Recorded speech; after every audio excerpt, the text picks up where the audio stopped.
Hi, today I'm going to be talking about basically inrush current protection devices and specifically the NTC.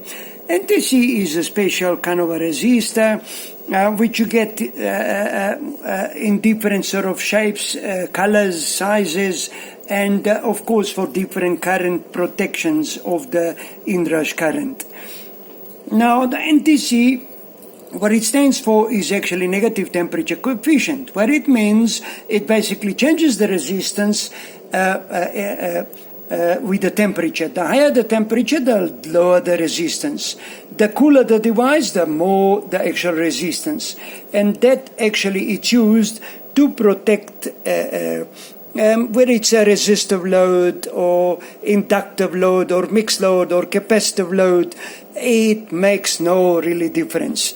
It is usually connected in series with the load, as you can see over here, and whether it's used on the DC side or on the AC side, it makes no difference. It's not sort of sensitive to AC or DC.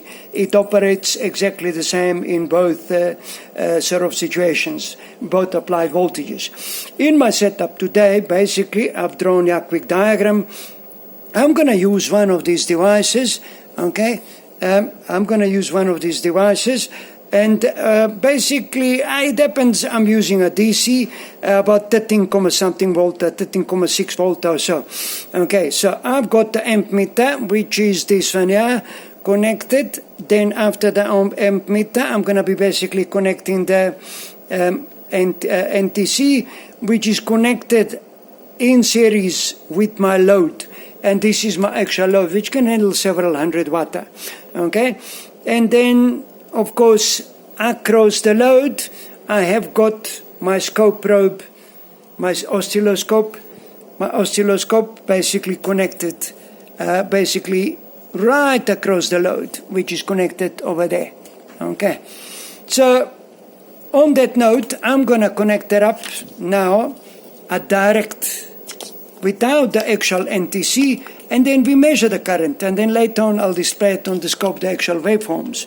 So if we connect it up direct, okay, okay, just with one hand, it becomes, okay, it's approximately 7, something, whatever. I have shifted it, but nonetheless, okay, it's 8.6 ampere, yeah, that's correct. So 8.6, 8.8, 8.9, okay, now making a good connection. Okay, so right now, you can see the wire is getting very hot, okay? Top in. So it's delivering a lot of power, 7.6, 7.8,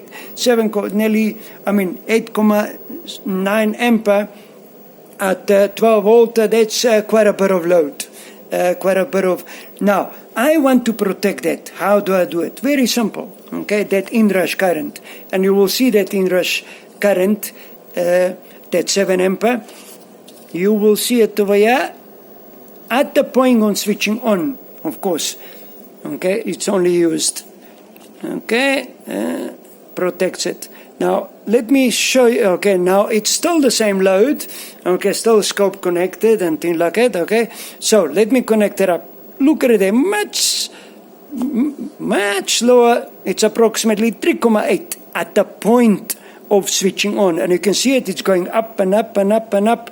And the reason why it's going up, because NTC is actually getting a bit hotter, and the hotter, the lower the resistance, the more actually current will flow, and it will eventually go back to like 8.9 ampere type of thing, okay?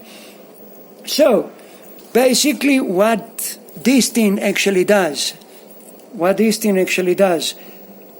at the point of applying the power, okay, to prevent your fuses and, as I said, relay contacts from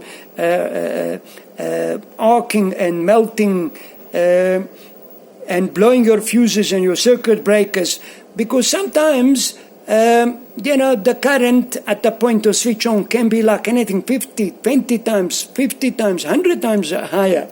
And these devices are capable of protecting for a very short period of time up to 100 times the actual initial current that you actually apply. And then as the temperature rises, because the device is cool at the point of switching on, it exhibits some higher resistance, and we all know that the resistor will create a volt drop. In turn, it will limit the current going through the actual load. And then depends on the characteristics of the NTC. The temperature will rise, and then as it rises, the resistance will drop, and then the load will get that full voltage and full current that was intended to be supplied. But it's a DC or AC, makes no difference again. So basically what I have done here, as I said, you'll see it just now on the scope, which I got it connected in a load. And then I'm going to measure first full current, and you will see that the voltage is approximately 12,88, and then I'm going to insert the actual NTC in series over here, and then you will see the voltage at the point of switching on. For a short period of time, it will be 7 volt, and it will only we'll be measuring only 4.6 ampere as we did on the actual amp meter, accurate amp meter. And in that way, we have actually protected it. Okay, now let me go to the second part where I will display it on the actual scope. So this is a part 1. Let's go to part 2. Thank you.